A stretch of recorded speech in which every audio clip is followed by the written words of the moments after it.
Hi, my name's Cassie, and this is my Hays Code assignment. 1929 and the 5 years following in film were a wild time. Female actors were fiercer and sexier than ever. They took on new relationships, ditched old ones, and even held your dream job with authority. These actresses were able to get the start they did due to the comings of sound. By having sound, it allowed for a whole new way of expressing and portraying. No longer was everything strictly physical. You can now use and make sound. It's quite amazing, even at this point in time. By having this form of expression that was unheard of before, it complicated things, but also opened new doors for these young women. As women started to redefine themselves on screen, they no longer were forced into a single role. They could now develop personas and bring them to life on the big screen. Loretta Young developed a distinct class that followed her throughout her movies. It all depends on which female was acting and which role they wanted to portray. There was about 50 women that were at the fight for the top. There only might have been a handful of women compared to now, but they changed film forever as we know it. William Hays, a film industry spokesperson, was there from the very beginning. He undoubtedly was the one who attempted to enforce and act these new rules, known as the Motion Picture Production Code, which was later shortened to just the Hays Code.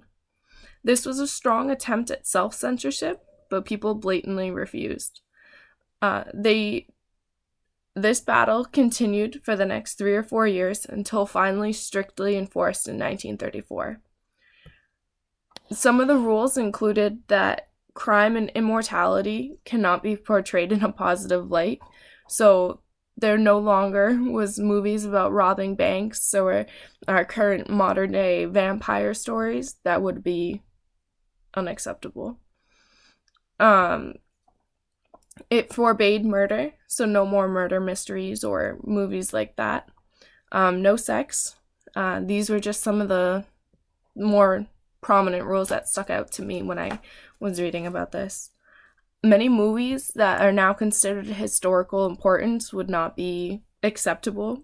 For example, The Divorcee. The video talked about that one a lot. That one would not be approved by the Hays Code. Since the code, movies and shows that were shown in theaters had to be changed drastically. No longer were shows like Betty Boop featured unless they were drastically altered because she no longer upheld the image the production companies wanted to represent. In my opinion about the Hays Code, I believe that it was a necessary evil to go through. I think that had we been continuing the way we were going without any form of intervention, we could very well be watching porn on TV instead of our nightly binge of The Office.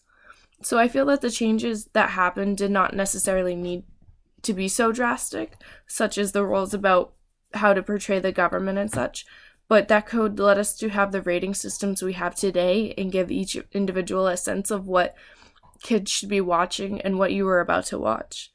I'm not sure how many people agree with that, but that's just what I think. Many of the sources that I have read on this topic tend to agree with me due to the way it turned out.